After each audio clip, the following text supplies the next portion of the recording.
Hi, friends and comrades. This is yours, Kayveeyes. Anbudan Kayveeyes. Vanakkam. I'm having a confusion whether I can continue this program in English or in Tamil. Most of the comrades seeking clarifications or questions are from Tamil Nadu only.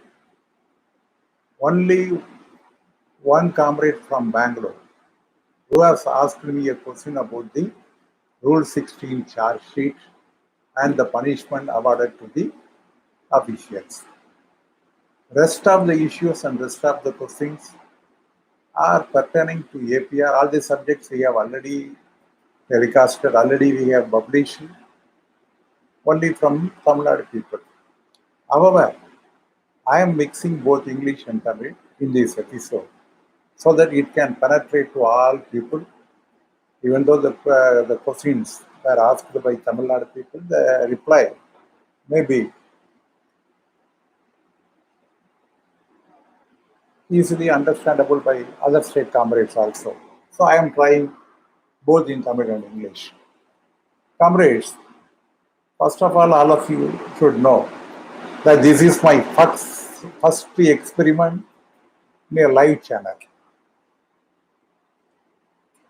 This is my first experience in live channel.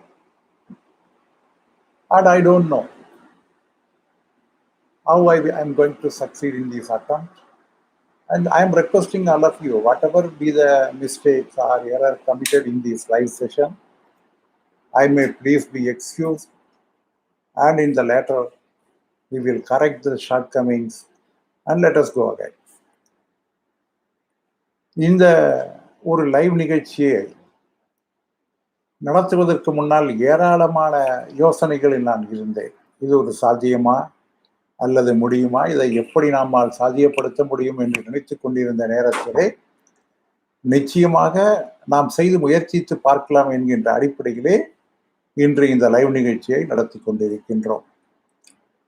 பெரும்பாலான கேள்விகள், பெரும்பாலானவைகள் நம்முடைய தமிழ்நாட்டை சார்ந்திருக்கக்கூடிய தோழர்கள் எழுப்பிய கேள்வி என்பதனால் தமிழிலே அதற்கான ஒரு பதிலை சொன்னால் அது நிச்சயமாக அவர்களை சென்றடையும் என்கின்ற அடிப்படையிலே தமிழும் ஆங்கிலமும் கலந்தளவிலே இன்றைய என்னுடைய முதல் முயற்சியை நான் முயற்சி பார்க்கிறேன். முயற்சிகளே தவறு இருந்தால் மன்னி தருடுங்கள், எதிர்காலத்திலே நம்முடைய தவறுகளை திருத்திக் கொள்வோம் என்பதை உங்களுக்கு நான் சொல்லிக் கொள்கிறேன். First of all, I am thanking everyone.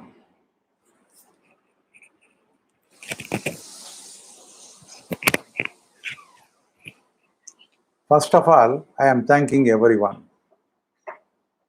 for the patronage being extended for the YouTube channel that we are maintaining very recently. It has been launched 15 days before.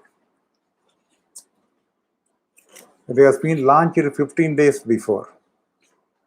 So far, I am proud to say more than 12,000 viewers have seen within these 15 days the YouTube channel. கிட்டத்தட்ட ஒரு 12,000 தோழர்கள் இந்த YouTube சேனலிலே நாம் விடக்கூடிய அந்த பதிவுகளை பார்த்திருக்கிறார்கள் என்பதிலே எனக்கு பெருமை இருக்கிறது. About 1,200 subscribers so far they have registered. 1,200 subscribers is not an easy job for any YouTube channel beginner. ஒரு 1,200 சப்ஸ்கிரைபர்களை கொண்டடக்கி இருக்கக்கூடிய ஒரு யூடியூப் சேனலை நம்மால் ஒரு 15 நாட்களுக்குள் உருவாக்க முடிகிறது என்றால் இதுவே ஒரு மிக பெரியதொரு இமாலய சாதனை.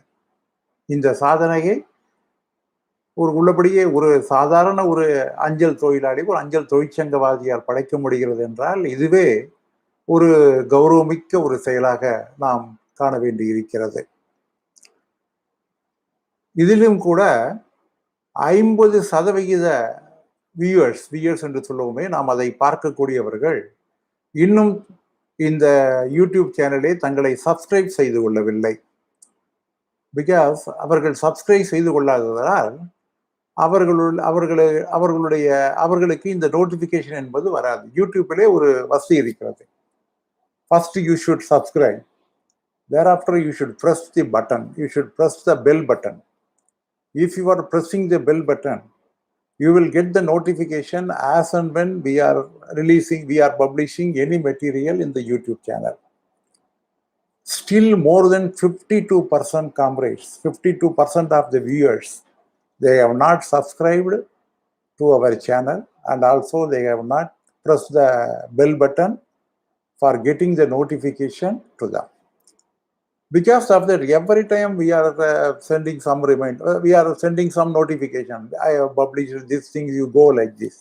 These are all not required. If you are putting, you are subscribing, and thereafter you are putting if you are signing in the bell, thereafter you will get notification every time and whenever we are posting any new materials. ஆக எல்லோருமே இந்த YouTube சேனலை subscribe செய்வது மட்டுமல்லாமல் அருள் கூர்ந்து இந்த notification வருவதற்கான அந்த பெல்லையும் கட்டாயம் நீங்கள் அமுக்க வேண்டும் என்று உங்களை நான் வேண்டிக் கொள்கிறேன். Because we have crossed 1,000 subscribers, we are having this facility to have a live channel today. 1000 பேர் சப்ஸ்கிரைபர் இல்லை என்றால் நமக்கு இந்த வசதி என்பது நமக்கு கிடையாது. ஆக இந்த வசதி நமக்கு கிடைத்திருக்கிறது என்றால் ஒரு 1000 சப்ஸ்கிரைபரை நாம் தாண்டியதனால் தான் நமக்கு இந்த வசதி கிடைத்திருக்கிறது. ஆக நம்முடைய சந்தாதாரரை, அதாவது சப்ஸ்கிரைபரை நாம் மேல் கொண்டு கூட்டினால் அது இந்த சேனலை தொடர்ந்து நடத்துவதற்கு நமக்கு மிக வலுவானதாக அமையும் என்கின்ற நம்பிக்கை இருக்கிறது. இன்று வரை நாம் பார்க்கக்கூடிய நேரத்திலே நம்முடைய யூடியூப் சேனலிலே ஏறத்தாழ 25 வயதிலிருந்து 50 வயது வரை உள்ளவர்கள் 70% அளவிற்கு 25 வயதிலிருந்து 50 வயது வரை உள்ளவர்கள் கிட்டத்தட்ட 70% பேர் இதை பார்வையிடுகின்றார்கள். ஆண் பார்வையாளர்கள் 87.1%, பெண் பார்வையாளர்கள் 12.9%. ஆக பெண் தோழியர்கள் பார்வையிடக்கூடியது மிக குறைவாக இருக்கிறது. நம்முடைய அஞ்சல் துறையிலே, இன்னும் தமிழக அஞ்சல் துறையிலே ஏறத்தாழ ஒரு 70% பெண் ஊழியர்கள் இருக்கக்கூடிய இன்றைய காலகட்டத்திலே இவற்றை பார்வையிடுவதற்காக அந்த எண்ணிக்கை என்பதை நாம் நிச்சயமாக உயர்த்தி காட்டிட வேண்டும். 12.9% என்பது நிச்சயமாக மிக குறைவாக இருக்கிறதே என்று நம்மால் புரிந்து கொள்ள முடியும். இரண்டாவதாக, இந்த யூடியூப் சேனலிலே நாம் அன்புடன் கேவிஎஸ் என்பதை முழுக்க தமிழுக்காக வைத்திருக்கின்றோம். யுவர்ஸ் கேவிஎஸ் என்பதிலே ஆங்கிலத்திலே நம்முடைய செய்திகளை நாம் பரிமாறிக்கொண்டிருக்கிறோம். Actually we are having a part in the Anbudan KVS called as Yours KVS, exclusively for the benefit of the viewers who know English very well. So that is our intention, and also it is for the comrades from outside Tamil Nadu. That is our intention. And moreover, from today we are going to keep a third playlist also called Live, in which what we are all discussing in the today and also in subsequent programs, that will be telecasted in the live, which will have a separate playlist in the YouTube channel. So comrades, I am thanking each and everyone for the patronage they are extending. Because of them, we could run the channel very effectively and become very most successful. Thank you very much. உங்கள் அனைவருக்கும் என்னுடைய இதயபூர்வமான நன்றியை முதலிலே நான் பதிவித்துக் கொள்கிறேன். இரண்டாவதாக, நாம் ஏற்கனவே நடத்திய இந்த பாடங்களிலே, அதாவது ஏற்கனவே யூடியூப் சேனல் மூலமாக நாம் நடத்திய பல்வேறு டாபிக்களிலே, சப்ஜெக்ட்களிலே சில கேள்விகளை நம்முடைய தோழர்கள் எழுப்பியிருக்கிறார்கள். சில கேள்விகள் நாமவே அதை உருவாக்கி கொண்டோம். ஏனென்றால் தேவையான சில கேள்விகளை நாமவே உருவாக்கி கொண்டோம். முதலாவதாக, ஏபிஐஆரை பற்றி நாம் தற்பொழுது விடப்பட்டவைகள், நம்மிடம் ஐயம் கேட்கப்பட்டவைகளை பற்றி நாம் 1-2 நாம் தற்பொழுது முதலிலே பார்ப்போம். ஒரு தோழர் கேட்டிருந்தார், எங்களுடைய கோட்டத்திலே ஒரு கோட்ட அதிகாரி வெறும் 3 மாதம் மட்டும்தான் அந்த கோட்டத்திலே கோட்டாதிகாரியாக பணியாற்றினார். அவர் எங்களுக்கு ஏபிஆர் எழுதியிருக்கின்றார். அது முறையா? அதே போன்று ஒரு சில கோட்ட அதிகாரிகள் நீங்கள் பேசுகின்ற பொழுது 6 மாதம் வரை இருந்தால் ஏபிஆர் எழுத வேண்டிய அவசியம் இல்லை, நிர்பந்தம் இல்லை என்று நீங்கள் சொல்லியிருக்கின்றீர்கள். ஆனால் 5 மாதங்கள் 4 மாதங்களுக்கெல்லாம் ஏபிஐஆர் எழுதப்பட்டிருக்கிறதே, இது சரியா, இது முறையா என்கின்ற ஒரு கேள்வியை நம்முடைய ஒரு தோழர் அவர்கள் என்னிடம் எழுப்பியிருக்கின்றார். மிக நுட்பமான கேள்வி. அந்த தோழரை நான் மனதார பாராட்டுகின்றேன். இப்படி நுட்பமான கேள்விகளை எழுப்பக்கூடிய நேரத்திலே தான் நம்முடைய அறிவுகளையும் நாம் விசாலப்படுத்திக் கொள்ள முடியும். இலாக்காவினுடைய சட்டத்தின்படி if an officer remains in one division less than 3 months, he need not write any APR. அதாவது 3 மாதத்திற்கு குறைவாக இருந்தால் அவர்கள் ஏபிஆரை எழுத வேண்டும் என்கின்ற கட்டாயமில்லை, அவசியமில்லை, தேவையில்லை. It need not be written, that cannot be taken into account. So அந்த ஃபர்ஸ்ட் கேள்விக்கு இதுதான் ஒரு சரியான பதில். இரண்டாவதாக, த persons who are remaining in the division for 6 months, they are writing APAR for 4 months, 5 months, even beyond 3 months also. That is one of the questions. There is no necessity that they should write the APAR up to 6 months because the rest of the period, his successor will keenly observe the performance of the concerned officials. அதாவது மேற்கொண்டு இருக்கக்கூடிய 6 மாதத்திலே அவருக்கு அடுத்து பொறுப்பேற்கக்கூடிய அந்த அதிகாரியானவர் அதை அந்த ஊழியரை பற்றி சரியாக பார்வையிடுவதற்கான வாய்ப்பு இருப்பதனால் அதை பற்றி எழுத வேண்டியதில்லை என்பதுதான் சட்டம், இலாக்காவினுடைய விதி. அதை மீறி சிலர் எழுதினால் எழுதிவிட்டு போகட்டும். ஆனால் அவ்வாறு எழுதக்கூடிய நேரத்திலே நமக்கு பாதிப்பாக இருந்தால் நாம் இந்த சட்டத்தை சுட்டிக்காட்டி அதன் மீது மேல்முறையீடு செய்ய முடியும். இதைதான் அந்த தோழர்களுக்கு நான் என்னுடைய பதிலாக சொல்லிக்கொள்ள விருப்பப்படுகின்றேன். அடுத்ததாக இன்னொரு நண்பர் ஒரு கேள்வியை கேட்டிருந்தார். என்னிடம் தொலைபேசியிலே அந்த கேள்வியை கேட்டார். You have told self-appraisal is necessary for the officials above LHG. ஆம், எல்ஹெச்சிக்கு மேல் உள்ள தோழர்களுக்கு செல்ஃப் அப்ரைசல் என்பது சொல்லப்பட வேண்டும். செல்ஃப் அப்ரைசல் என்றால் என்ன? நான் என்ன ஒரு காரியத்தை செய்திருக்கிறேன், நான் என்ற ஒரு சிறப்பான பணியை செய்திருக்கிறேன் என்பதை அந்த ஊழியர் அதற்கான விளக்கங்களுடன் சொல்லக்கூடியதுதான் அந்த செல்ஃப் அப்ரைசல் என்பது. அந்த செல்ஃப் அப்ரைசல் என்பது ஏபிஐஆர் படிவத்திலே தான் எழுதப்பட வேண்டும். அது தனியான தாளிலே இணைத்து அனுப்பக்கூடாது அல்லது தனியாக தரக்கூடாது என்று இருப்பதெல்லாம் உண்மை.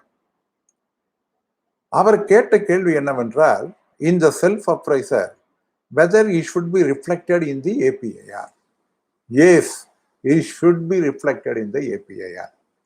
ஒரு self அப்ரைசலிலே if the official point out certain works he has performed during that period, that should be recorded in the APIR. Thereafter he can say whatever he likes. ஆக மற்றும் ஒரு செல்ஃப் அப்ரைசலிலே நாம் குறிப்பிட்டிருக்கக்கூடிய அந்த பணி என்பதை நிச்சயமாக அந்த சம்பந்தப்பட்ட அதிகாரி அதை குறிப்பிட்டாக வேண்டுமே தவிர that should be reflected in the APR என்பதுதான் ஒரு சரியான ஒரு பணியாக இருக்கும்.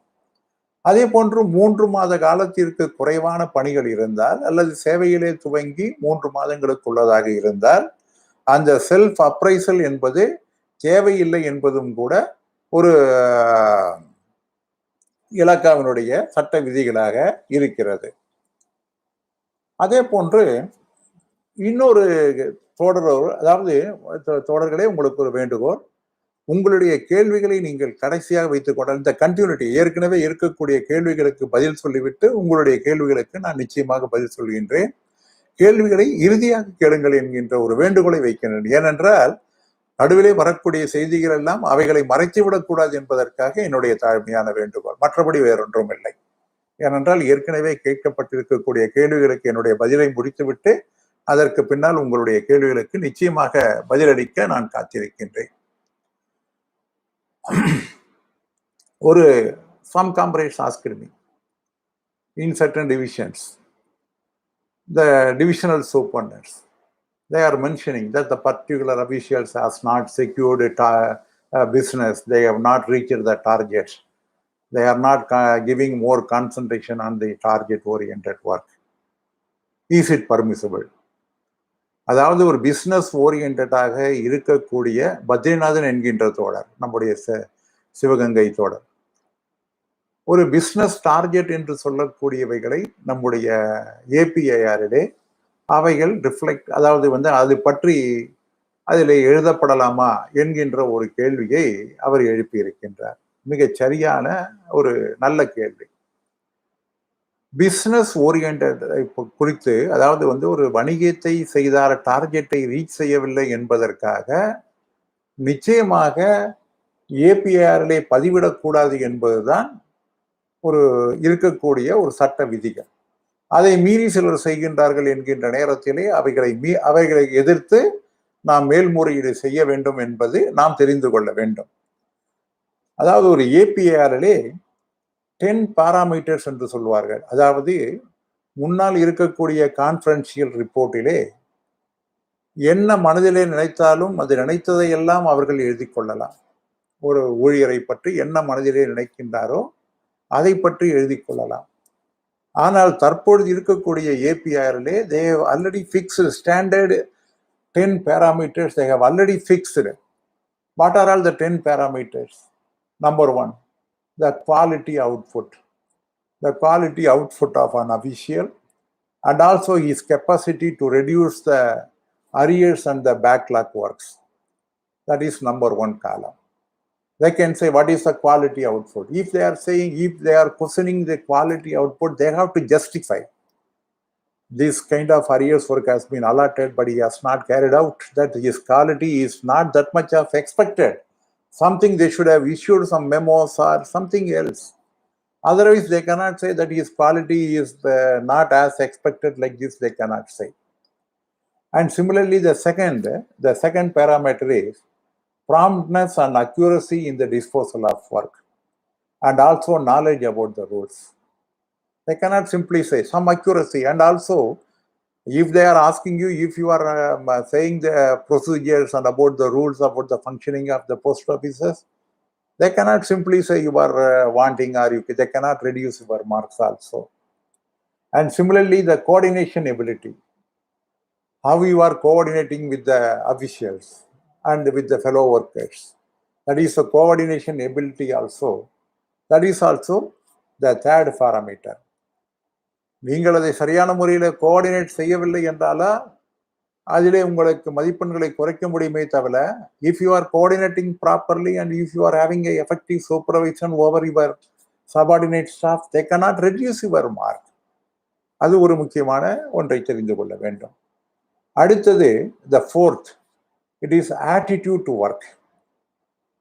If we are shirkers, if we are not performing our duties, then they can say, when we are having a good attitude and when we are working very effectively, how can they say that our attitude towards the work is not correct? They cannot say, they cannot reduce the mark also.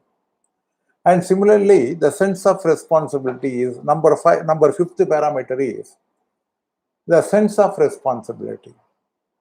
If you are working with responsibility, actually all the postal officials, they have to work with responsibility. Otherwise, the problem will come with the day-to-day work.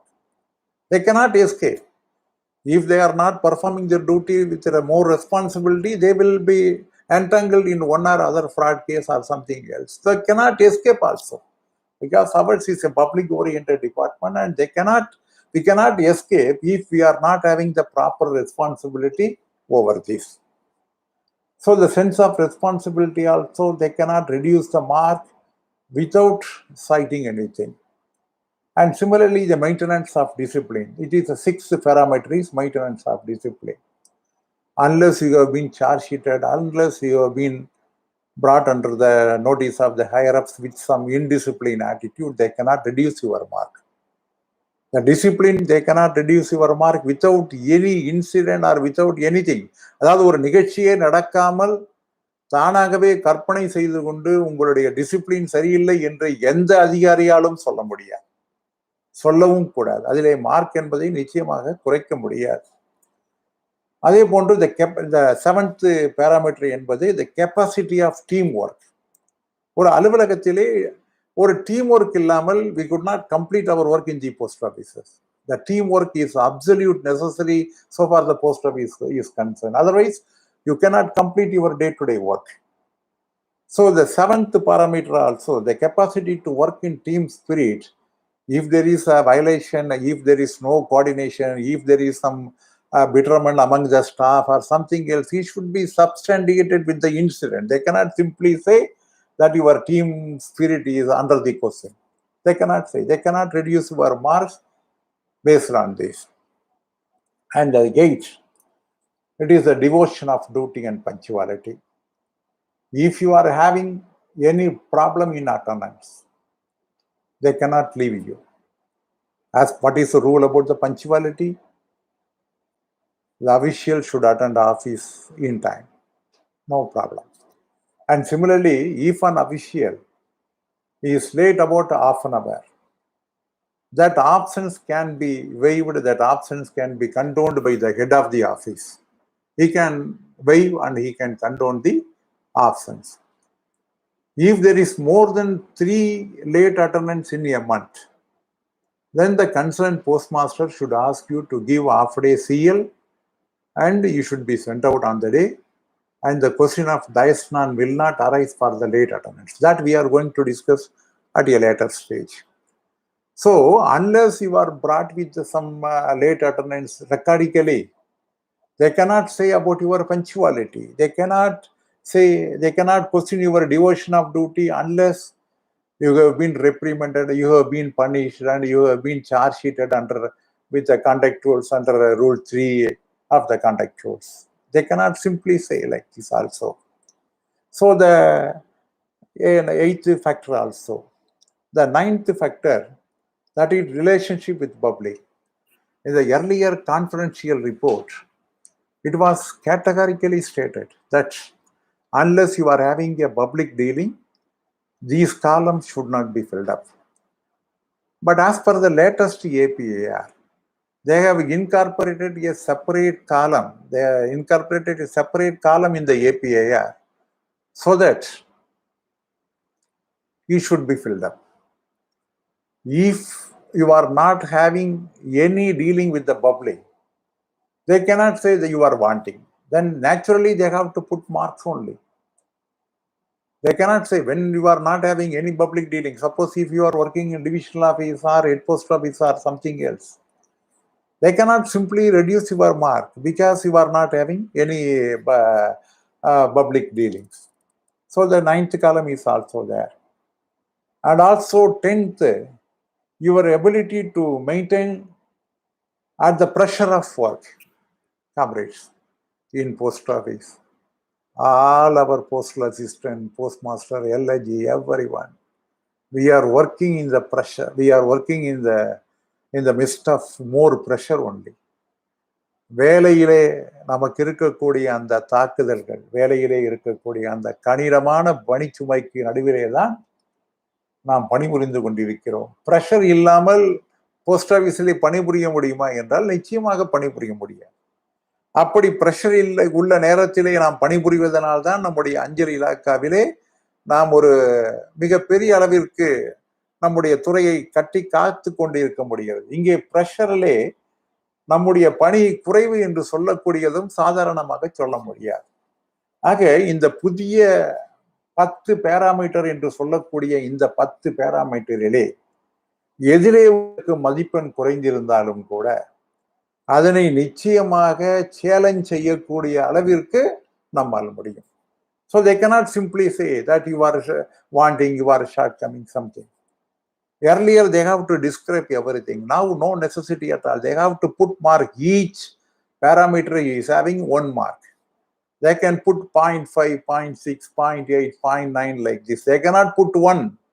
If they are putting 1 as mark, then they don't know the rules at all.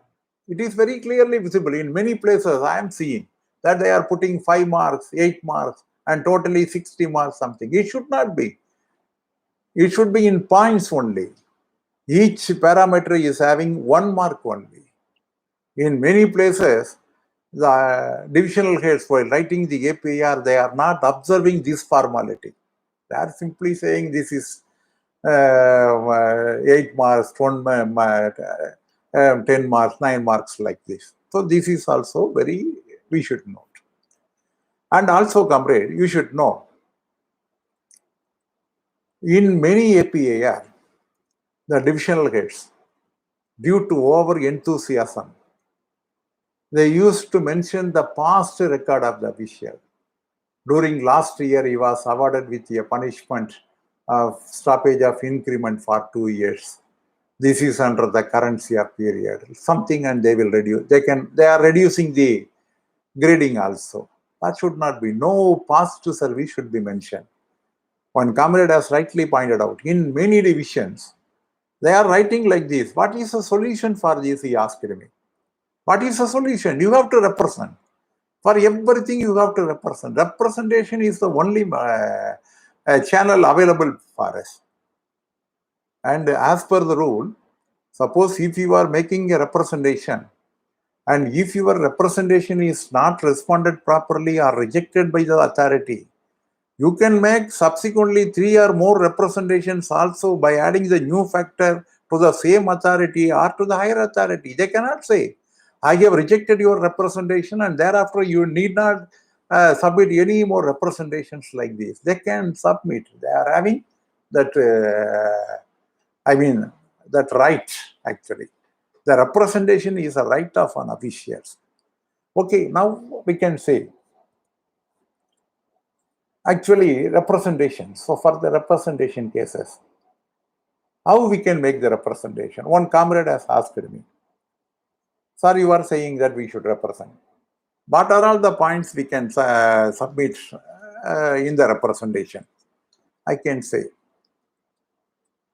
actually, the self-appraisal is available only for the officials LG and above.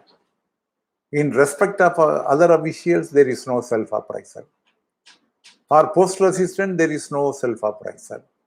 You can mention, in the absence of self-appraisal, I could not submit my performance during the period under review, and that should also be taken into account. Likewise, you can mention a point therein. And also, you can cite all the 10 parameters. After citing all the 10 parameters, actually, as per the rule, the APR writing authority should take care of all the parameters before writing.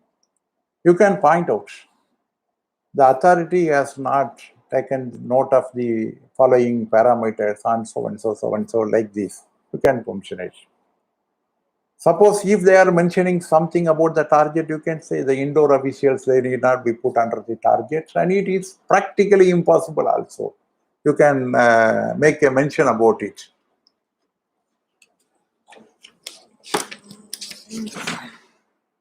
And very important, as per Rule 174 of Volume 3, as per Rule 174 of Volume 3, the APAR must be based on established facts and not merely on suspicion. ஒரு சந்தேகத்தினுடைய பார்வையிலே APR என்பது எழுதக்கூடாது. ஏபிஐஆரிலே பதிவிடப்பட்டிருக்கக்கூடிய அனைத்து நிகழ்வுகளும் அதற்கான உரிய சான்றுகளுடன் மட்டும்தான் பதிவிட வேண்டும் என்பது ஒரு முக்கியமான விதி. ரூல் 174 இன் வால்யூம்ஸ் 3. இதை நிச்சயமாக நாம் குறிப்பிட வேண்டும். அதே போன்று 1956 13/12/56 மினிஸ்ட்ரி ஆஃப் ஹோம் அஃபேர்ஸிலே வெளியிடப்பட்டிருக்கக்கூடிய அந்த முக்கியமான உத்தரவிலே ஒரு ஊழியருடைய கான்ஃபிடென்ஷியல் ரிப்போர்ட் எழுதப்பட வேண்டும் என்றால், ஒரு பணியை அவருக்கு கொடுத்து அந்த பணியை அவர் சரியாக செய்து முடிக்கவில்லை என்றால், அவரை அழைத்து அவருக்கு தேவையான கவுன்சிலிங்கை கொடுத்து, அந்த கவுன்சிலிங்க்கு பின்னாலும் அவரிடம் ஒரு மாற்றத்தை உங்களால் காண முடியவில்லை என்றால் தான் செய்ய முடியும். ஆக மொத்தம், the proper counseling is very much essential. Suppose if an official is lacking in certain areas, they are not up to date in the ruling, or something else. The reporting officer should definitely meet the concerned officials, and he should tell them what are all the lacuna, what are all the, the weakness, what are all the requirement so far his official work is concerned, and he should be properly guided and properly apprised. If such things did not happen, then naturally there is nothing adverse during the period. Because if I am adverse, I would have been apprised by my officer. I would have been given a due consultation. By the concerned officer. Nothing has happened. So naturally, that point also you have to mention. And also integrity column. I have clearly stated only 3 items only 3 sentence phrases only they can use. Beyond doubt, and I am having suspicion, for which a separate note is there. I have not observed, and I did not find any, anything adverse to the integrity of the official. Only this 3 column only. They cannot write anything as they like. அவங்க நினைச்ச மாதிரிலாம் எழுதுறதுலாம் கிடையாது. ஆக இந்த APR என்பதை இதை வைத்து நாம் நிச்சயமாக நாம் பண்ண முடியும். இது ஒரு முக்கியமான ஒன்றை நாம் நினைத்துக் கொள்ள வேண்டும். நம்முடைய தம்பி ஒருவர் கேட்டிருந்தார், ஒரு தொழிற்சங்க தலைவர்களுக்கும் மற்ற முன்னணி தோழர்களுக்கும் ஏபிஆரில் நல்ல மதிப்பெண்கள் கிடைப்பது உறுதி செய்யப்பட்டிருப்பது மற்றவர்களுக்கு இல்லை என்பது போன்று அவர் குறிப்பிட்டிருந்தார். அவர் முன்னும் சரியாக இன்னும் புரிந்து கொள்ளவில்லை என்றுதான் நான் நினைத்தேன். ஏனென்றால் இன்று அனைத்து இந்திய ரீதியிலே தொழிற்சங்க தலைவர்கள் தான் அதிக அளவிற்கு டார்கெட் செய்யப்படுகிறார்கள். இன்று விருத்தாச்சலத்திலே பார்த்தாலும் கூட ஒரு ஓய்வு பெற்ற ஒரு அதிகாரி ஓய்வு பெற்ற பின்னால் 1 மாதத்திற்குள்ளாக அவர் ஏபிஆரை எழுதியிருக்க வேண்டும் என்பது சட்டமாக இருந்தாலும் கூட ஓய்வு பெற்ற பின்னர் 3 மாதங்கள் கழித்து அலுவலகத்திற்கு பழைய தேதியிட்டு அந்த பழைய தேதியிலே நம்முடைய தொழிற்சங்க நிர்வாகிகள் அனைவருக்கும் 4 மதிப்பெண்கள் கொடுத்து அவர்களுடைய எம்ஏசிபியை நாசப்படுத்தியதை கூட நாம் பார்த்தோம். நாம் கூட அந்த கோட்டச் செயலரிடம் சொன்னோம், நீங்கள் உடனடியாக ரெப்ரசன்ட் செய்ய வேண்டும் என்று சொன்னோம். ரெப்ரசன்ட் செய்தார்கள். அவைகள் எல்லாம் இன்று நீக்கப்பட்டு இருக்கின்றன. அது ஒரு விஷயம். But we should not fail in our attempts. We should represent immediately. இரண்டாவது, தொழிற்சங்கவாதிகளுக்கெல்லாம் அது பாதுகாப்பு அல்ல. தொழிற்சங்கவாதிகளை நசுக்குவதற்கான ஒரு கேடயமாக கூட இன்று பயன்படுத்தப்பட்டு வருகிறது என்பதுதான் யதார்த்தமான உண்மை. ஒரு சாடிஸ்ட் அதிகாரிகள் மத்தியிலே ஒரு மிக பெரியதொரு பவர், இந்த ரிவ்யூயிங் அத்தாரிட்டி என்கின்ற ஒரு பவர் சேர்த்து ரிப்போர்ட்டிங் அதிகாரி, ரிவ்யூயிங் அத்தாரிட்டி என்று சொல்லக்கூடிய இரண்டுமே ஒருவர் கையிலே இருக்கக்கூடிய காரணத்தினால் அதிகமாக பாதிக்கப்படக்கூடிய துறை அஞ்சல் துறை என்று சொன்னோம். அது மட்டுமல்ல, 2019 இந்த ஏபிஐஆரிலே மாற்றங்கள் கொண்டு வர இருக்கின்றார்கள். அந்த மாற்றங்களிலே இந்த ரிவ்யூயிங் அத்தாரிட்டி என்பது ஒரு கண்டிப்பாக கொண்டு வருவதற்கான மாற்றங்கள் இருக்கிறது. அந்த டிராஃப்ட் ரூலிலே இருக்கிறது. அது மட்டுமல்லாமல் இந்த மெமோரியல் என்பது அனுப்பப்படலாம் என்பதும் இருக்கிறது என்பதை கூட நாம் கடந்த முறை நாம் பார்த்தோம். அந்த மாற்றங்கள் ஏற்பட்டால் நிச்சயமாக பலருக்கு பாதிப்பு ஏற்படாது என்பது ஒரு யதார்த்தமான உண்மை. தற்பொழுது ஒரு தோழர் அவர்கள் சொன்னார்கள், அதாவது இந்த ஏபிஐஆரிலே ஒரு பாதிக்கப்பட்ட ஒரு தோழர் ஒரு மேல்முறையீடு செய்கின்றார். அதற்குள்ளாக அவர் ஓய்வு பெற்றார். ஓய்வு பெற்ற பின்னாலே அவர் அவருடைய எம்ஏசிபி பலன்களை பெற முடியவில்லை. பழைய தேதியிட்டு அவருடைய எம்ஏசிபி பலன்களை பெற முடியவில்லை. காரணம் என்னவென்றால், அவருடைய எம்ஏசிபி பெறுவதற்காக 5 பெஞ்ச் மார்க்குகளும் 6க்கு குறைவாக இருந்த காரணத்தினால் அவருக்கு கிடைக்கவில்லை. அவர் மேல்முறையீடு செய்கின்றார். அந்த மேல்முறையீடு டிபிஎஸ் ஆல் நிராகரிக்கப்படுகிறது. அவர் ஒரு ஓய்வு பெற்ற ஒரு அஞ்சல் துறை, அவர் மேற்கொண்டு யாருக்கு ரெப்ரசன்ட் செய்ய வேண்டும் என்கின்ற ஒரு எண்ணத்தை நம்முடைய தோழர் ஒருவர் என்னிடம் கேட்டார். அதாவது ரெப்ரசன்டேஷனை பொறுத்த அளவிற்கு சேனல் ஆஃப் கம்யூனிகேஷன், அதாவது அடுத்த கட்ட சேனல் என்பது டிபிஎஸ் தான். Even for the retired employees, they can represent to the next authority DPS and thereafter they can write to the PMG. And moreover, they can write to the DPS again and again also with the new points. They cannot simply say it is a belated submission of representation. Because the incident happened during 2017 and 18, you are representing in 2020. So this is a belated submission that cannot be accepted. If the DPS is saying like this, you can, once again, you can make a representation, a new cause, because I have been affected because of this. Even there is a provision in the rules that any delay can be condoned by the appropriate authority. You can write to them again and again, 2 or 3 representation. Thereafter, you can write to the next authority also. Thereafter, you are having the channel in the Central Administrative Tribunal also. These are all the channel. Actually, one should understand. You should not hesitate to represent. You should not hesitate to represent. You should not hesitate to write again and again on any problem. எனக்கு உள்ளபடியே நம்முடைய தலைவர் பாலு அவர்களிடம் எனக்கு மிகவும் பிடித்த நிகழ்ச்சி என்னவென்றால், ஒரு பிரச்சனையை எடுப்பார். அந்த பிரச்சனையை எடுத்தவுடன் அதை தீர்வு காண்பதற்காக கடுமையாக அவர் பாடுபடுவார். ஒருவேளை அவருக்கு அந்த இதிலே ஒரு தோல்வி கிடைத்தாலும் கூட உடனடியாக அதை விடமாட்டார். மீண்டும் மீண்டும் வேறு வழி இருக்கிறதா, வேறு ரெப்ரசன்ட் பண்ணலாமா, இன்னும் சொல்ல போனால் ஒரு உதாரணத்திற்கு ஒரு கம்பேஷனட் கிரவுண்ட் அப்பாயின்மெண்ட் அம்பத்தூர் பகுதியில் இருந்த பாலாஜி என்கின்ற சிஜே பாலாஜி என்கின்ற நண்பர் இன்று எல்ஐஜியில இருக்கின்றார். அவருடைய தந்தை கிட்டத்தட்ட ஒரு 5 முறை நிராகரிக்கப்பட்டதை தொடர்ந்தாலும் கூட மேலும் மேலும் அதை ரெப்ரசன்ட் செய்ய வேண்டும் என்று அதற்கெல்லாம் நான் எழுதி கொடுத்தேன். அந்த நேரத்திலே மீண்டும் மீண்டும் ரெப்ரசன்டேஷன் செய்து கொண்டே இருப்போம். இறுதியாக வெற்றி கிடைத்தது. அதிலே அதாவது எந்த ஒரு பிரச்சனை எடுத்தாலும் கூட அந்த பிரச்சனை முடிகின்ற வரையிலே அந்த பிரச்சனையிலே முழுமையான கவனத்தை செலுத்தி அந்த பிரச்சனை தீர்வினை நோக்கியே சிந்தித்துக் கொண்டு இருக்க வேண்டும். அவன்தான் தொழிற்சங்கவாதி. நான் தற்பொழுது தம்பி வீரமணியிடம் அந்த குவாலிட்டியை பார்த்து கொண்டிருக்கிறேன்.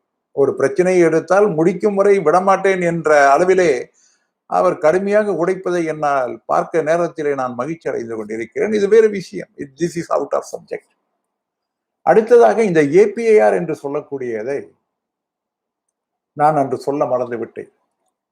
ஒரு தோழர் ஓய்வு பெற்ற பின்னாலே 2 வருடத்திற்குள்ளாக அந்த ஏபிஐஆரை கேட்டு பெறலாம். A retired official can seek the original copy of the confidential report and APIR within 2 years after their superannuation or retirement.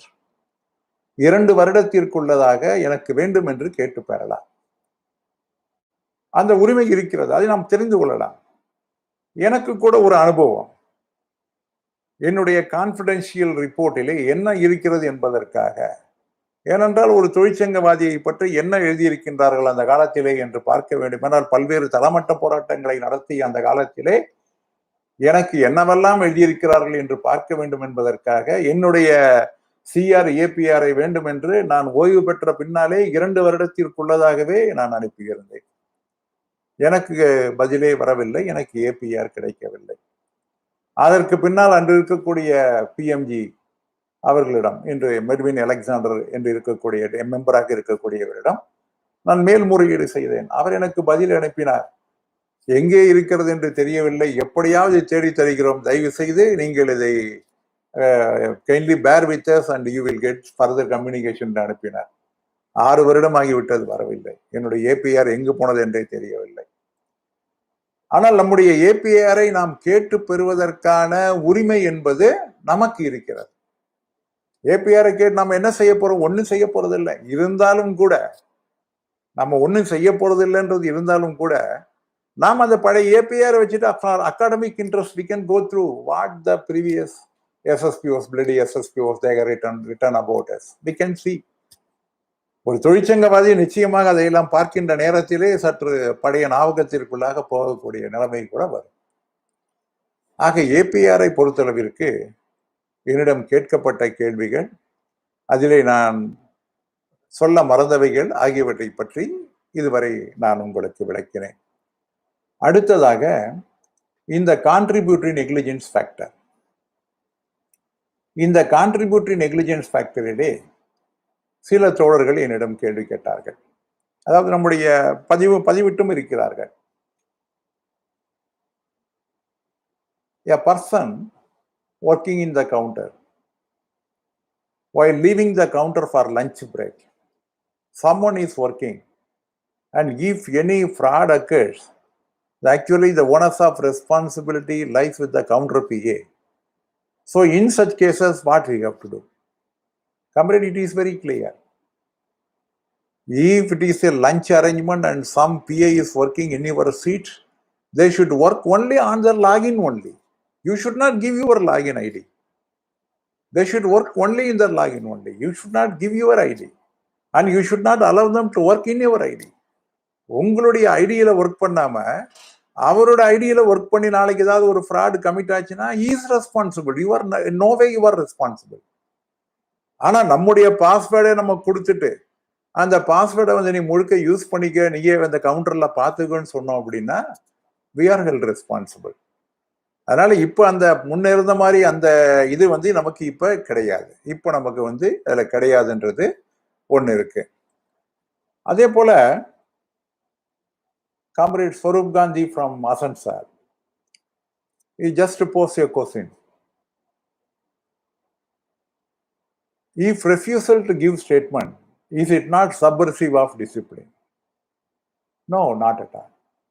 At the initial stage, you are having the right that I cannot give the statement on the day when the officer asks you. But you cannot protract in giving the statement. You can say 1 or 2 times, but you cannot permanently protract that you are not going to give the statement. Then it will definitely come under the subversive of discipline. You have to give statement. You cannot prolongingly, you cannot say that I will not give statement like this. At one stage, you have to give statement. You can just gain time. At the initial stage, when you are gaining time, thereafter you are consulting with your knowledgeable people and then you are giving the statement, the prima facie statement, you will be all right and you will not have any problem in the future. That's why I'm saying. But you cannot permanently refuse to give the statement, and which will definitely comes under the discipline. And you cannot... and one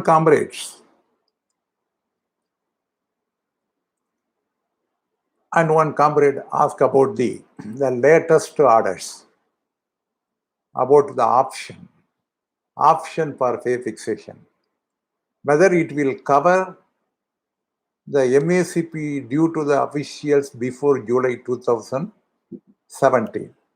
No, comrade. This order is not applicable to those. This order is applicable only for those failed to give declaration at the time of implementation of 7th Pay Commission, or they failed to exercise option about the increments or fixation of pay under FR 22A11 or FR 22C, or giving option for changeover of increments either 1st January or 1st July. Only for the limited purpose it is useful.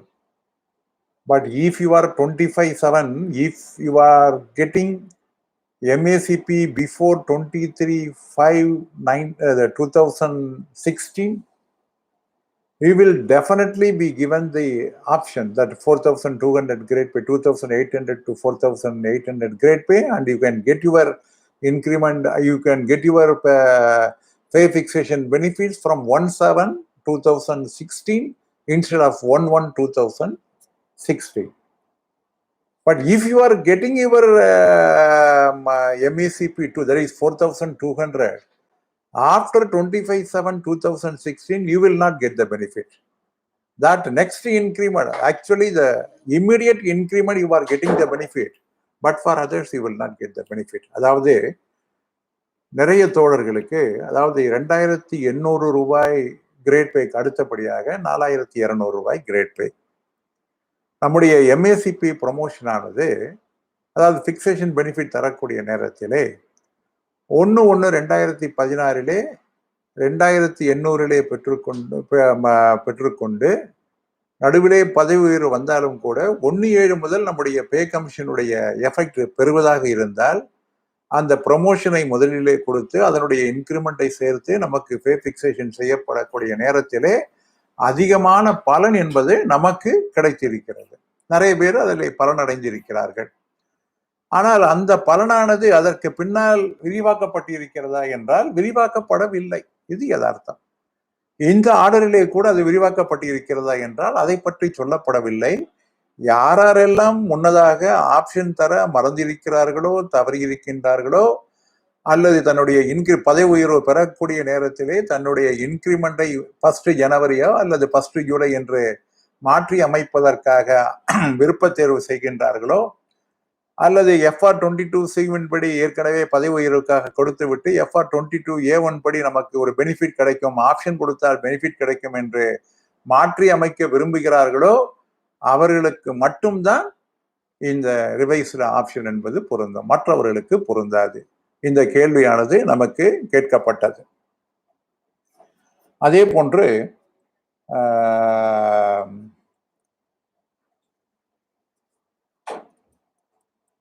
MEACPயிலே இந்த benchmark application,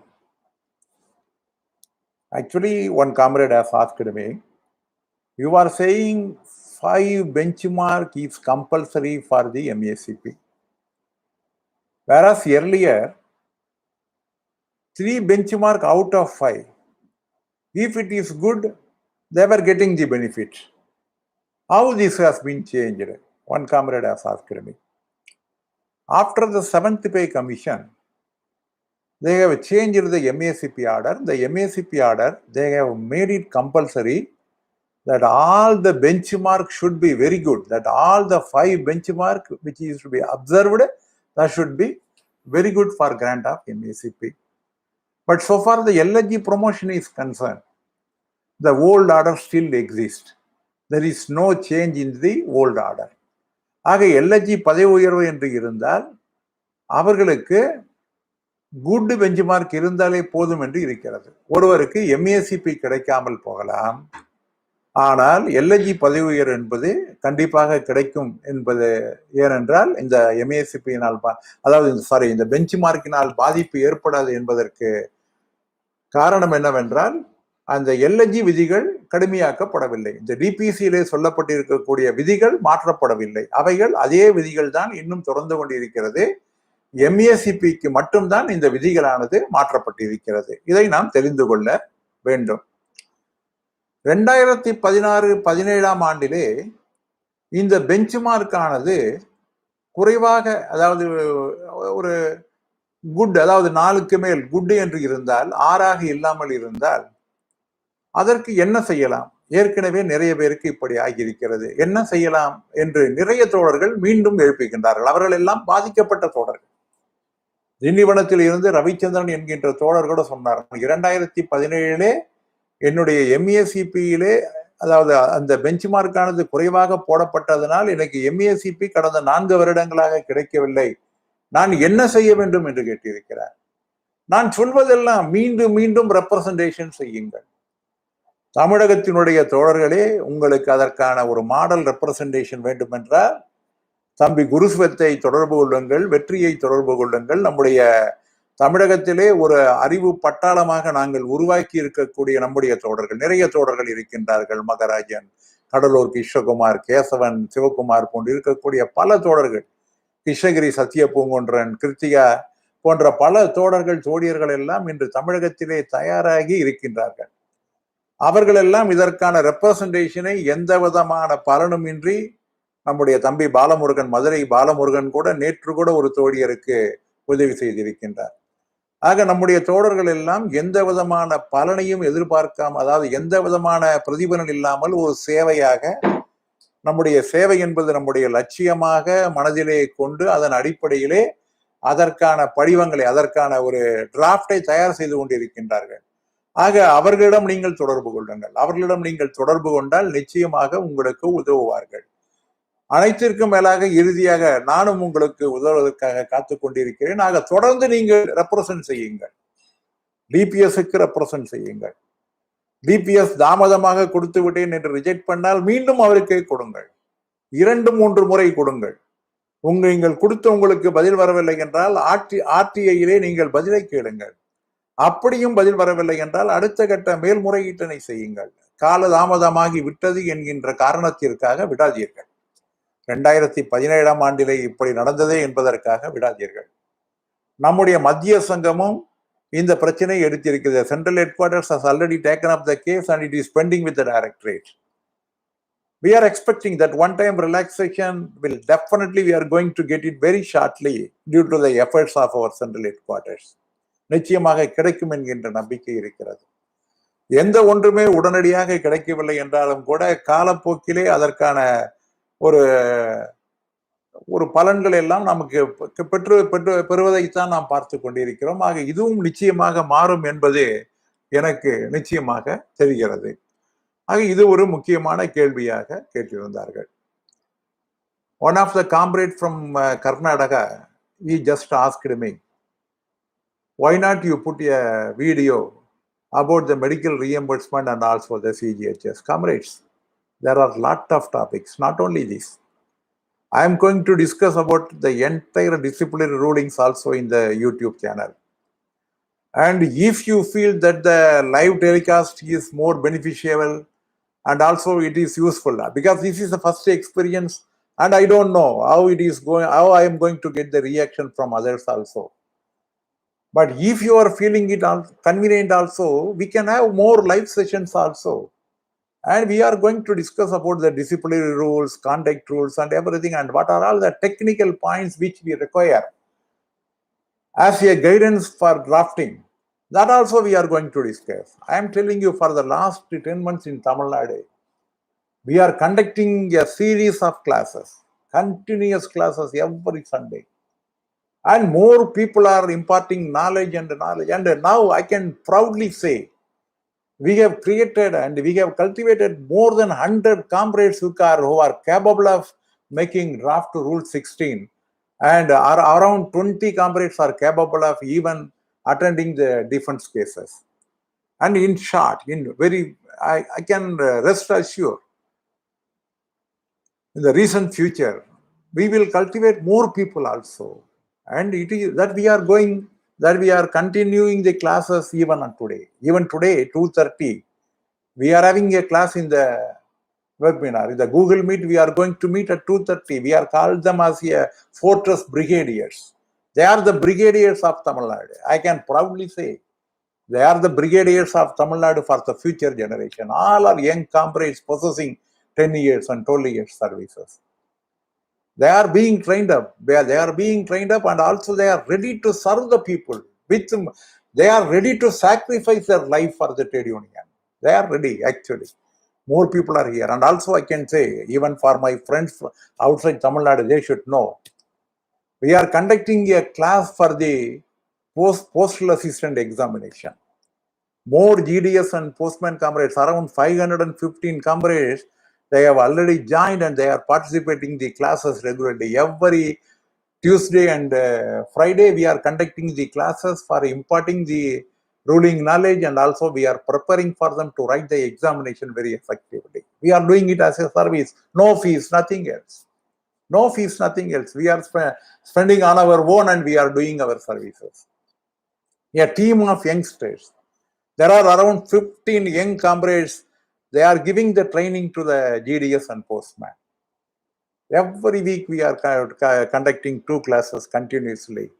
Actually, we are very proud of it. We are very proud of it. And what I want to say, actually making representation every time, it is the need of the hour. Don't hesitate. Don't give up in giving the representation to the higher ups. Whatever be the problem, don't leave it. And we are having a proposal to put more videos, not only on medical, not only on CGHS, even on pay fixation, even on leave, even on other fringe benefits, CEA, and all these subjects. We are going to place it one by one. We have started. We are a 15 days child, comrade. We are only 15 days child. We have entered the YouTube channel just 15 days before. We are not having a lot of prior experiences also, that we are now developing ourselves actually. To some extent, I am very confident that if everything goes well, definitely we will give more presentation in all subjects, in all areas. And comrades, and another one more question they have asked. In the service book, we have told 10% of the service book should be attested personally by the postmaster. Who has to perform it? The head postmaster is responsible that he should attest a minimum of 10% service book available under the custody of the APM accounts in their accounts section. அஞ்சலக postmaster தான் அந்த 10% புக்கை ஏற்கனவே இருக்கக்கூடிய bill register போன்றவற்றிலே இருக்கக்கூடிய பதிவுகளின்படி சரியாக இருக்கிறதா என்பதை கண்டிப்பாக 10% செய்ய வேண்டும். இன்னொரு கேள்வியை கேட்டிருந்தார்கள். அதாவது இந்த சர்வீஸ் புக் என்பது போஸ்ட்மாஸ்டருடைய கஸ்டடியிலே இருக்க வேண்டும் என்று சொல்லி இருக்கின்றீர்கள். அப்பொழுது போஸ்ட்மாஸ்டருடைய சர்வீஸ் புக்கை யார் பார்க்க வேண்டும் என்று கேட்டிருக்கிறீர்கள். போஸ்ட்மாஸ்டருடைய சர்வீஸ் புக் என்பது that should be preserved at divisional office. Whenever you want to make entries, you can call for the same, and after making entries, you have to return back to the divisional office, and divisional office should keep the service book of the postmasters under their jurisdiction. That is very essential. And also, one more about the service book. In the service book, actually, what are all the requirements to be pasted in the service book? Sir, please explain in detail. There is another question raised by one comrade. அதாவது சேவை புத்தகத்திலே என்னென்ன நாம் பதிவிட வேண்டும் என்பதை பற்றி நீங்கள் மீண்டும் ஒரு முறை விளக்கி சொன்னால் மிக சிறப்பாக இருக்கும் என்கின்ற ஒரு கருத்தை சொன்னார்கள். Actually, the first page of the service book that should contain the full details of the officials, including the mark of identification. It should have the photograph of the official, his name, nativity, and correct address, the permanent address of the official. Everything should be noted in the first page. And if he has given the hometown declaration, that should also be noted in the first page. The GPF, General Provident Fund account number, that should be put in the right top corner of the service book. That is also to be, the GPF number also to be noted. And CGHS, nominations in all cases, and for details of the family, and also hometown LTC, and everything to be noted in the first page. And similarly, from the day of your appointment, what are all the posts you are holding, whether it is officiating capacity, ad hoc capacity, or permanent capacity, or on deputation, or anything else. If the arrangement is exceeding 14 days, everything should be recorded in the service book. Service book should contain each and every detail. When in a particular date where you are working, that can be very well seen from the service book. Everything has to be noted in the service book. And also, whatever be the penalty that is awarded to you, or all the penalty awarded and the pay fixation, etc., that should also be noted in the service book. After the penalty also, after the end of the penalty also, the refixation of pay, everything has to be noted in detail.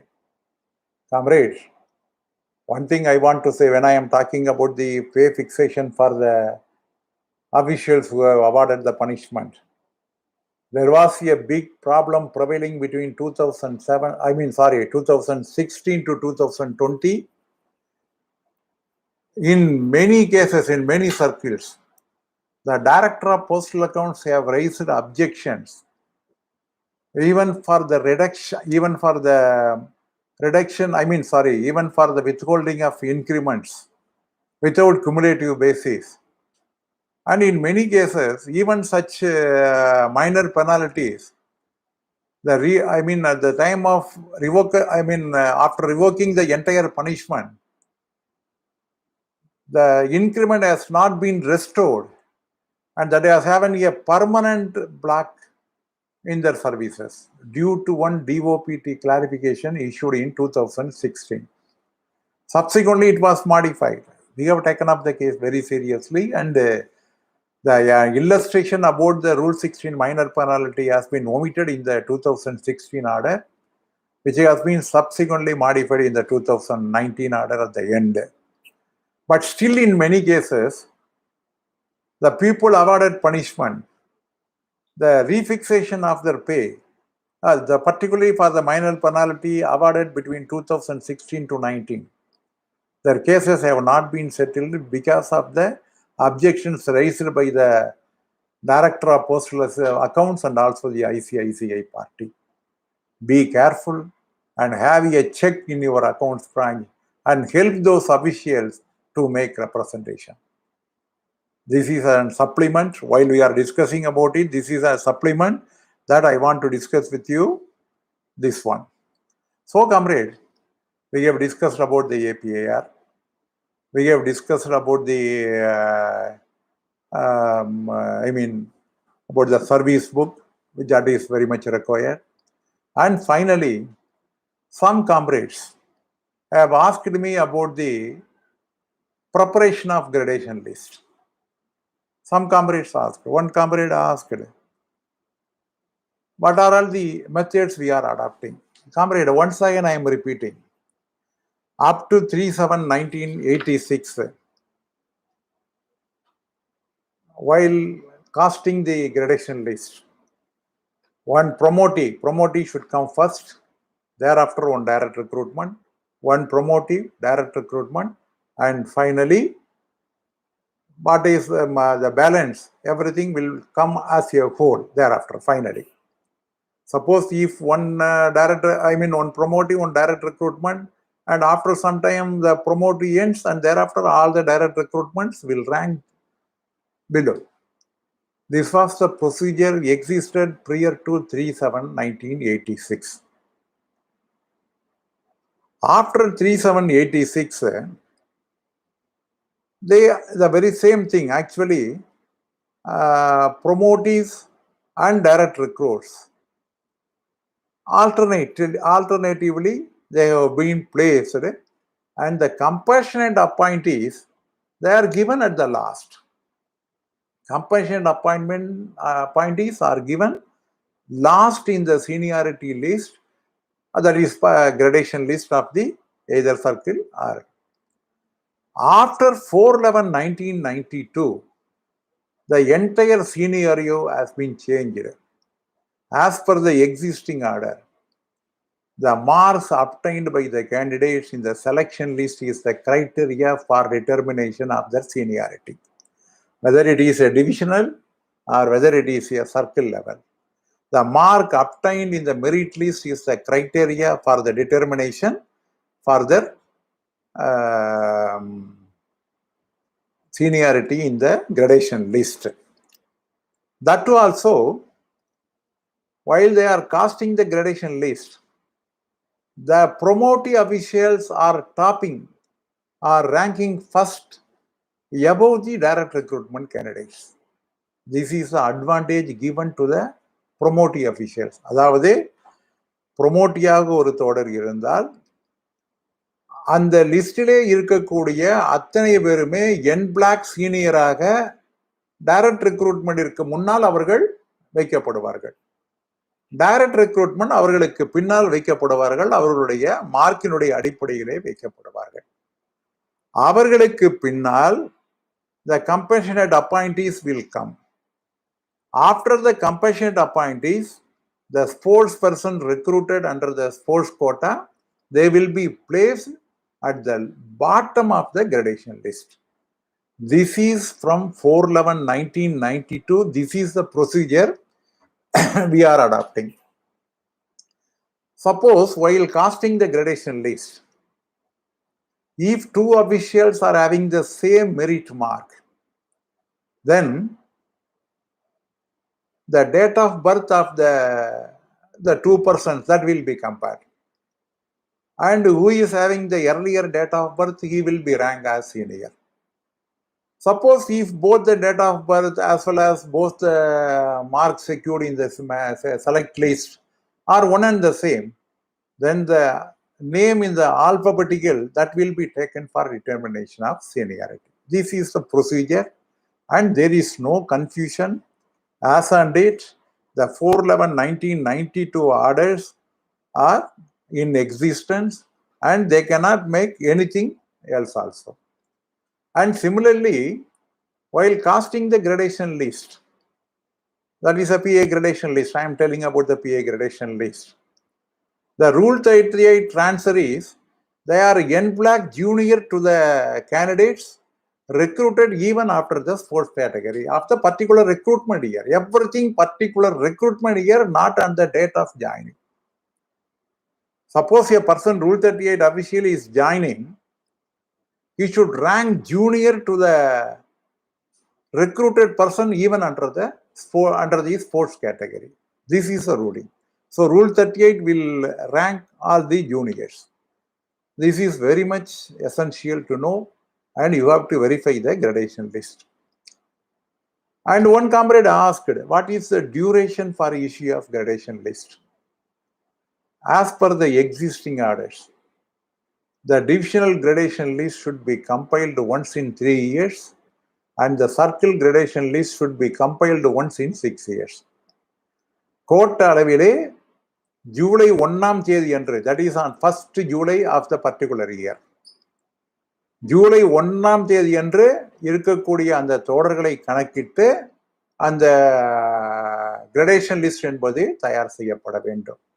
இதை நாம் முக்கியமாக பார்த்து கொள்ள வேண்டும். சில தோழர்கள் நம்மகிட்ட ஒரு இன்னொரு கேள்வி கூட என்கிட்ட எழுப்பியிருக்காங்க. இந்த கிரடேஷன் லிஸ்ட் ரூல் 38 சொன்னீங்க, what about LRPA? What about LRPA? LRPA பற்றி அதை எப்படி என்று கேட்டார்கள்.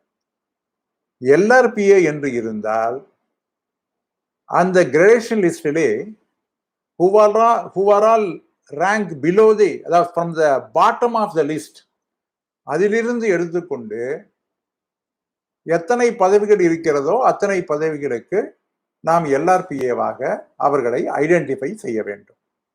இதுதான் நமக்கு இருக்கக்கூடிய இன்னைக்கு இருக்கக்கூடிய 2 years. அதாவது ஆக்சுவலி பார்த்தீங்கன்னா பழைய ரூல்ல கியூபிசின்னு இருந்தது, குவாசி பர்மனன்சி அப்படின்னு இருந்தது. Quasi permanency means that means 3 years. Now now there is no QPC, nothing else. There is no confirmation. The confirmation is delinked actually. Now it is only a probation only. Probation only, there is no confirmation at all. After that,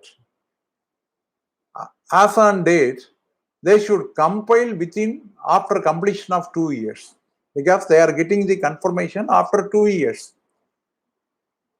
After 2 years, they should be identified as the LRPS. But in many circles, they are observing 3 years.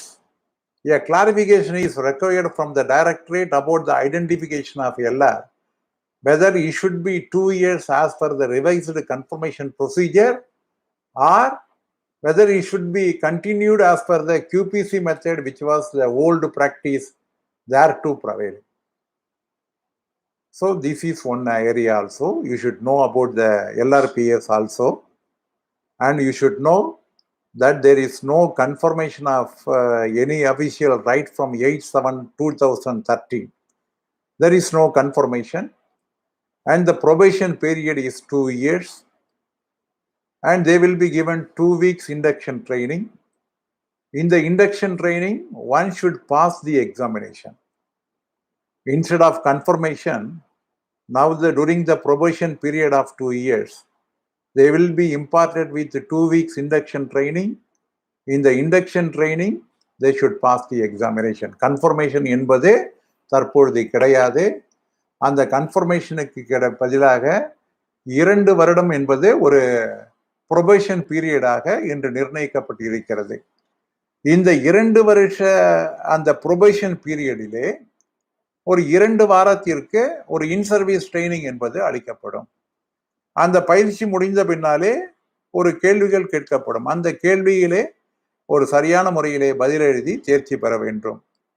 அவ்வாறு தேர்ச்சி பெறவில்லை என்றால் அவர்களுக்கு மூன்றாவதாக ஒரு வாய்ப்பு அளிக்கப்படும். அந்த வாய்ப்பு அளிக்கப்படக்கூடிய நேரத்திலேயே நீங்கள் மூன்றாவதாக கொடுக்கப்படக்கூடிய அந்த அதாவது 2 சான்ஸுகள் கொடுக்கப்பட வேண்டும். முதல் தேர்விலே தேர்ச்சி பெறவில்லை என்றால் they will be given 2 more chances. Even after 2 more chances, they could not qualify in the aptitude test. Then they will be given a notice that in the third chance, he has to pass the examination. He should compulsorily, it is compulsory on the part of the concerned, he should pass the examination in the third chance. When they are giving, and a notice will be given, that in case if you are not qualifying the examination, you will be terminated from the service. A notice will be served to them in advance. While writing the examination third time, another type of one more examination will also be conducted for them, just to know their aptitude about the departmental functioning and knowledge. So now there is no confirmation at that time. The probation is there. The probation period is 2 years, that we should make note of it. So comrades, actually I have discussed the issues which are all already we have discussed in the YouTube channel. I have supplemented some of the items, and now I want to reply to the questions you have made. Actually, all are the greeting messages, and below, below.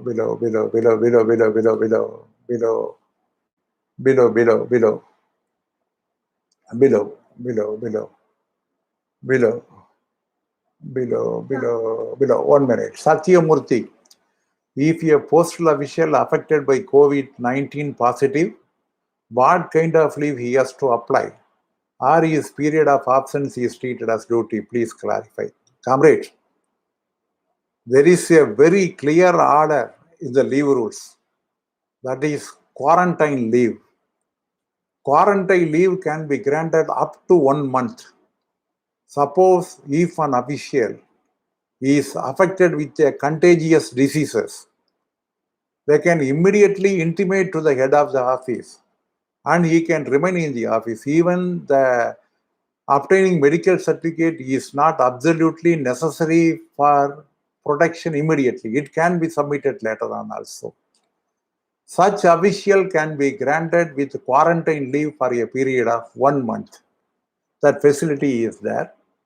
But unfortunately, that order has not been implemented at any level, including at our level. Even our circuit secretary has taken up the case with the Chief Postmaster General, for which no response received till date.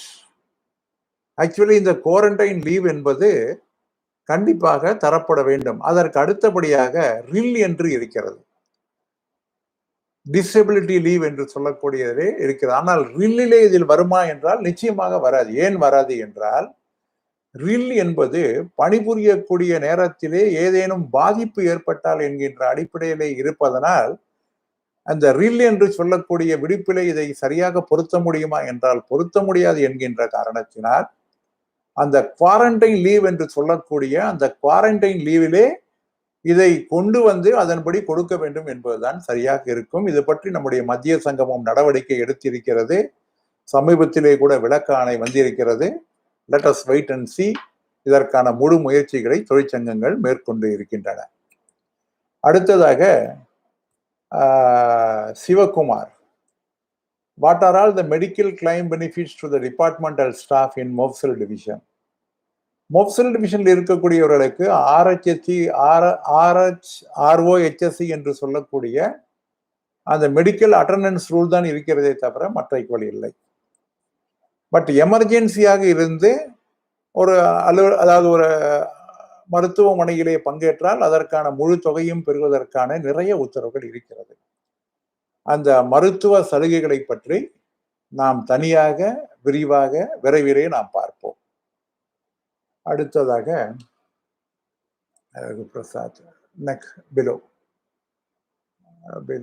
தமிழில் பேசுங்கள். I am speaking in Tamil as well as English also for the benefit of the viewers. seeing from outside Tamil Nadu. Comrade, I am a all India leader. I am not. You don't confine me to Tamil Nadu alone. Please, I am excused. Kindly excuse me. One relaxation. How it should be? One time relaxation. It should be for at least 2016, 17, and also 17, 18. We are demanding.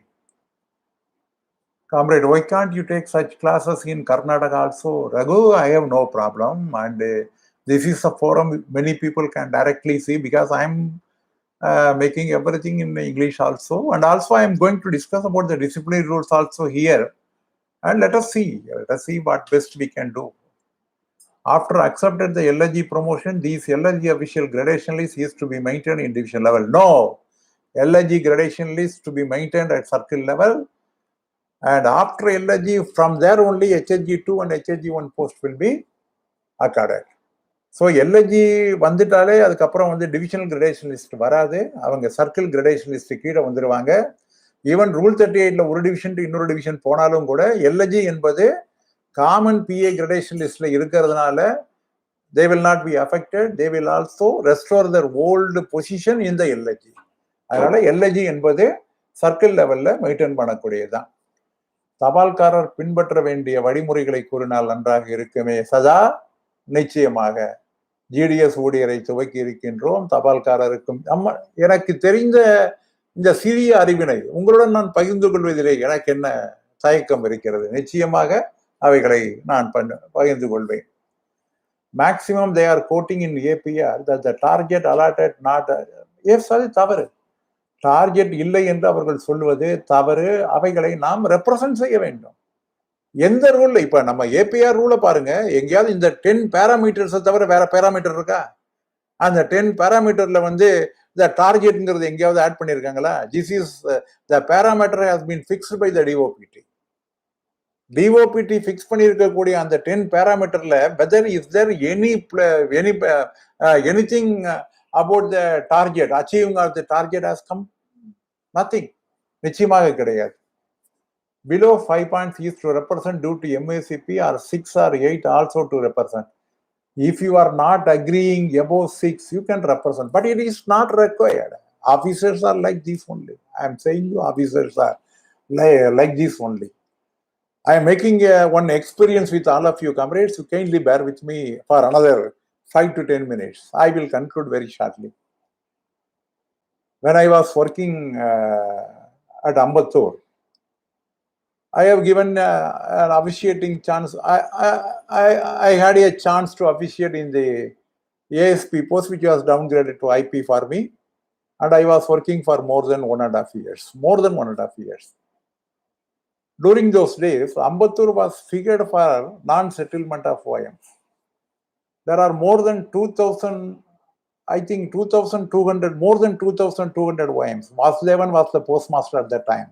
He was the circle vice president of Tamil Nadu Circle. A very good, knowledgeable comrade, and also he is doing the defense assistant also. He was the postmaster at that time. And the postmaster, just one day he cried, we have been figured at all India level, and everywhere they are talking about Ambattur, about the non-settlement of OIMs. Comrade, what we have to do, Sridharan, you please just tell me. And I have been totally tortured by the administration also like this. Then I discussed with the then SPOs. One Franklin Arthur was the SPOs at that time, SSPOs. And thereafter, I voluntarily took the job. Comrade, whether you believe it or not, within 1.5 months, the non-settlement of OMs numbering 2,200 has been reduced to 42 within 1.5 months. Day and night. Completely visiting all the post offices, seeing the records and whatever certificate of payment, MACP, whatever thing, with the assistance of our comrades, because of my union, my affiliation with our comrades. I could settle all the OMs. Thereafter, I have given a very good encomium by the SSP. Letter was, you did an excellent job, and the OM 2,200 OMs has been reduced to 42. What a tremendous job, you did it something. But finally, the postmaster Ambattur Vasudevan has recommended my name for the Dak Sevak Award at that time because of the splendid work I did as a postal assistant. I mean, officiating IP. He make a letter. The SSP has immediately agreed and he forwarded that letter to the CPMG. Then CPMG summoned, oh, you are talking about that Sridharan, he is a unionist. Don't give. Don't recommend. You simply brush aside. We should not be given a unionist like this. Whatever work I performed, I am not. That's why I told you I want to see the APR, what was written by my predecessors, something. So this happened to me.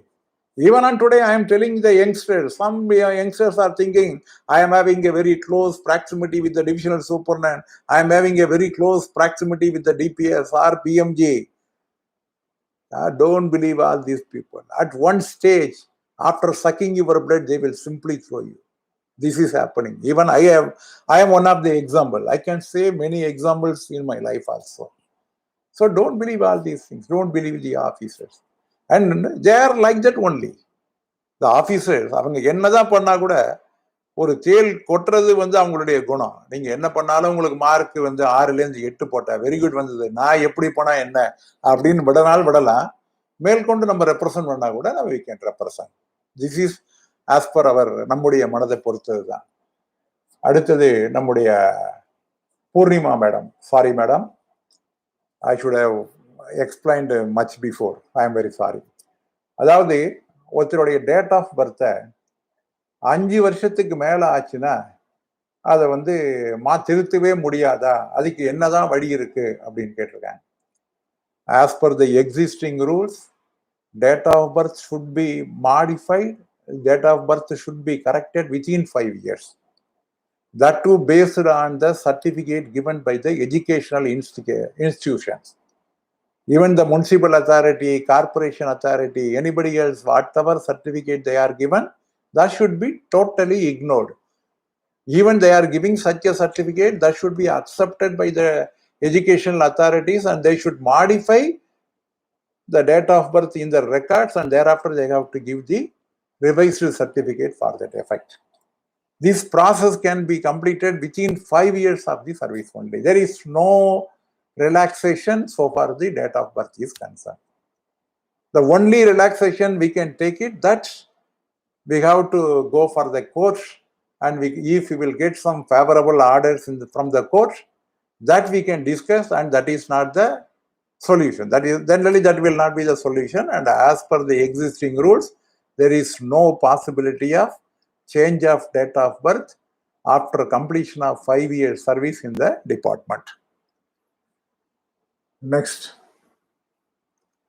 whether sanctioned strength of PA included LR sanction. Actually, sanctioned strength and LRPA strength is exclusively, and thereafter both should be merged as a total establishment strength.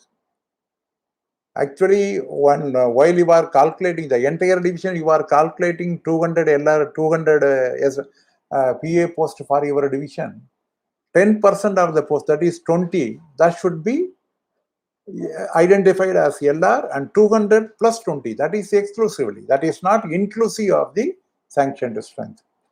In many divisions, at the time of introduction of TBOP and BCR, many LRPA posts have been axed.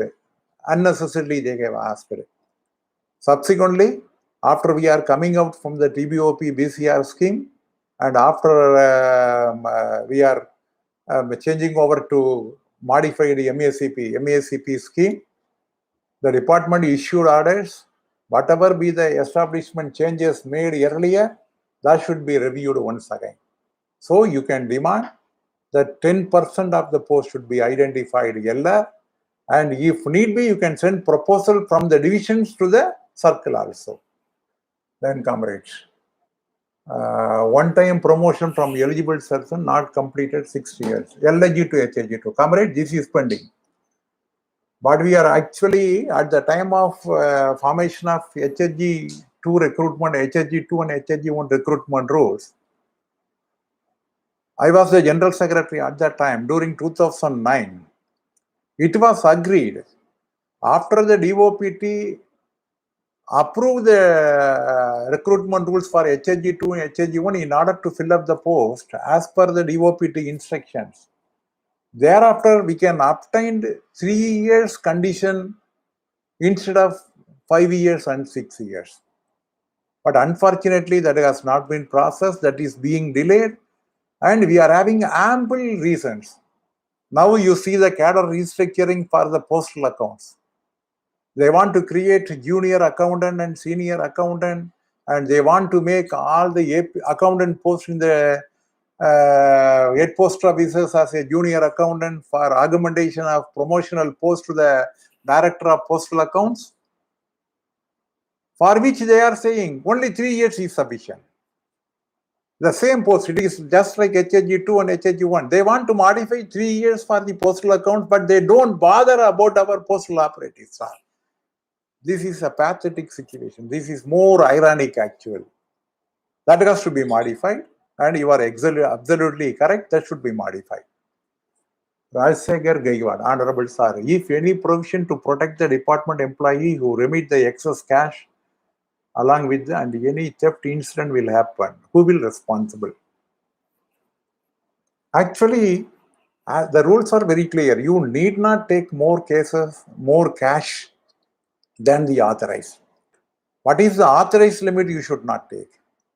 And if you are taking, you are also responsible. At the same time, those who are entrusting the cash to you, they are also responsible.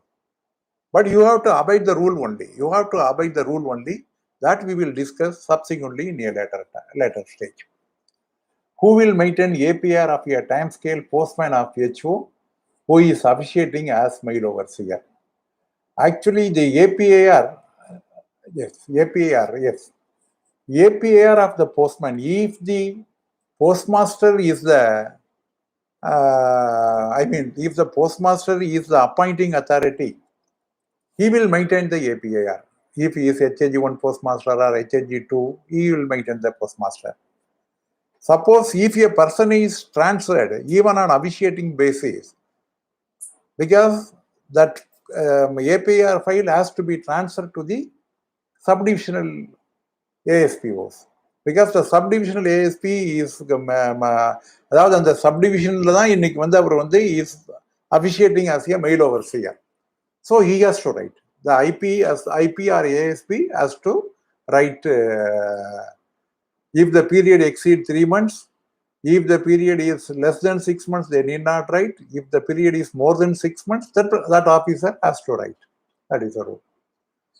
And Kayveeyes Shanmugam, recent CGHS hospital list released by the state Tamil Nadu government applicable? No, it is not applicable. We are covered by the central CSMA rules and also the CGHS approved hospital only. How seniority is fixed after LIG promotion from the date of assumption of charge in LIG? No, date of assumption is not criteria. As per the list only. Suppose a person will join immediately. He may be relieved immediately. Some people may be relieved after 10 days or 15 days. So that is immaterial. The date of joining in the LIG is immaterial, and the LIG promotion list is the criteria. LIG promotion list is the criteria for determination of seniority in the LIG promotion. Okay. Who will maintain service book of officiating postmaster? Whether postmaster means he is a postmaster. Whether he is an officiating postmaster or postmaster, he is a postmaster. Actually, the making entries and everything that has to be done by the accountant only, accounts branch only. But it should be preserved and kept under the custody of the divisional superintendent. And thereafter, Satish Kumar. Sir, persons with disability. Okay, sir, disability not exempted during lockdown. Yeah. Saying no work from home option. Who is responsible for it? Comrade, these are all the wrong interpretations made by the bureaucrats. What is the meaning of work from home for the operative officers? What work can be done from the work at home? They are issued, they cast orders for the SBCO, whether the SBCO officials can do work at home. It is practically not possible. Some orders, they are wrongly misinterpreted by many people. Actually, this problem, actually in many divisions, they are exempting the physically handicapped officials, disability officials, and they are not putting them under the roster. And my case has been brought to my notice by one Sankara Babu from Ambattur and also Satish from Aruppukkottai. Thereafter, I have requested the Circuit Secretary Tamil Nadu to discuss with the DPS, and he is processing it. I hope tomorrow or day after tomorrow he will get some positive orders. Let us hope so, sir. Satish, let us hope so. Elderson, Purnima ma'am's answer. The duplicate service book was not handed over to the employees. Actually, the duplicate service book has to be maintained. As per the latest orders, the duplicate service book has to be maintained. And as per the duplicate, one book has to be given to the concerned official, one book has to be maintained in the accounts branch. Every year, January, they should produce the book, and within 1 month, the accounts branch should return to the concerned officials there. But what happened in the meantime, the maintenance of electronic service book has come. And in many places, the electronic service book is in vogue and it has been implemented. So we are not in a position to insist to implement the order, because the e-service book is very much available in many places. Anyhow, after seeing this, I will discuss with the Circuit Secretary or with the General Secretary whether this can be demanded in the Department of Post if the e-service book is fully not implemented. We want to know what is mentioned DOP.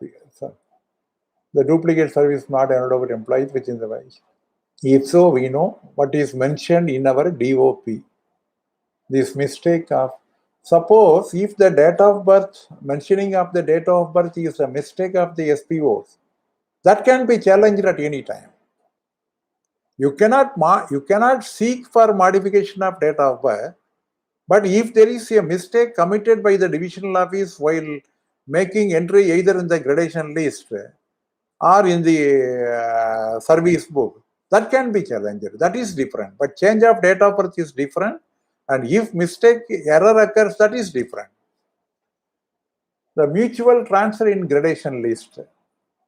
Actually, when a person is transferred under the mutual transfer, what is the seniority position he obtained there? அதாவது அந்த கோட்டத்திலே எந்த இடத்திலே அந்த தோழர் இருந்தாரோ அந்த இடத்திற்கு இந்த புதிய கோட்டத்தில் இருந்து அந்த கோட்டத்திற்கு செல்லக்கூடிய தோழர் சீனியராக இருந்தால் அந்த இடத்திலே அவர் பணியமர்த்தப்படுவார், அதாவது அந்த இடத்திலே பொருத்தப்படுவார். Suppose if he is junior to the official accorded Rule 38 transfer, then he will be placed at appropriate place as per his seniority. This is the ruling. I am getting increment in July. Now I request for January. Now how it will be treated? Any option can be given only at the time of promotion. You cannot simply say my increment, I want to change it in July or I want to change it in January. It can be made only at the time of promotion or MACP. Option, actually, if you are giving option only at the, you can give option only at the time of your promotion or MACP. Then, comrades, I think I have covered almost all the points, all of you. I hope you will enjoy with this live program. This is the first experiment. If you are really liking it and if you are having an idea, let us continue this type of interaction. We can definitely meet as frequently as possible. Before conclusion, I want to say one thing. From some 4 or 5 days before, I have seen a directorate letter. The directorate has sought the information about the functioning of single-ended officers and double-ended officers either and also triple-handed officers with the hands actually working at this juncture. In most of the offices, in triple-handed offices, it is being managed either single-handedly or double-handedly. And similarly, many double-handed offices are being managed single-handed only. They call for the information. இந்த விவரங்கள் கேட்கப்பட்டிருக்கிறது. இந்த விவரங்கள் கேட்கப்பட்டவுடன் எதற்காக இந்த விவரங்கள் கேட்கப்பட்டிருக்கிறது என்பதற்கான ஒரு சிந்தனை எனக்கு தோன்றியது. ஏன் இதுவாது கேட்க வேண்டும், என்ன காரணம் இருக்கிறது என்று கேட்ட நேரத்திலே I have contacted our General Secretary, Comrade R. N. Para sir, who told me, who replied to me, Comrade, our department is having a loss around 20,000 crores. And now the Prime Minister office has instructed the department and our DG told that they want to minimize the expenditure, and to minimize the expenditure they want to curtail the number of staff also, he told. But this will not happen immediately, but a day will come and they are going to take some drastic action. That I felt, he told me. Yes. Who is responsible for the loss? Whether the officials are responsible for the loss? The department is responsible for the loss. How much expenditure we are spending from our postal fund for the IBB? That is a separate corporation which is going to be separated from us at very shortly. While they are implementing the TSR Subramaniam committee by segregating the postal department into 6 corporations and making 5 corporations as a business oriented and remaining 6 of the postal department which is going to serve for the 5 corporations on commission basis. It is the plan, it is the master plan of the department. It is the master plan of the department. And there is no guarantee in the future whether recruitments will take place and we should continue as a government servant. And many hurdles and many things we have to face. And even for the loss sustained to the department, we are not at all responsible in the entire department, in the entire central government department. The complete amount spent towards the pension, family pension, everything is charged from the direct funds of the finance ministry, but only in the postal, everything is charged under the postal finance.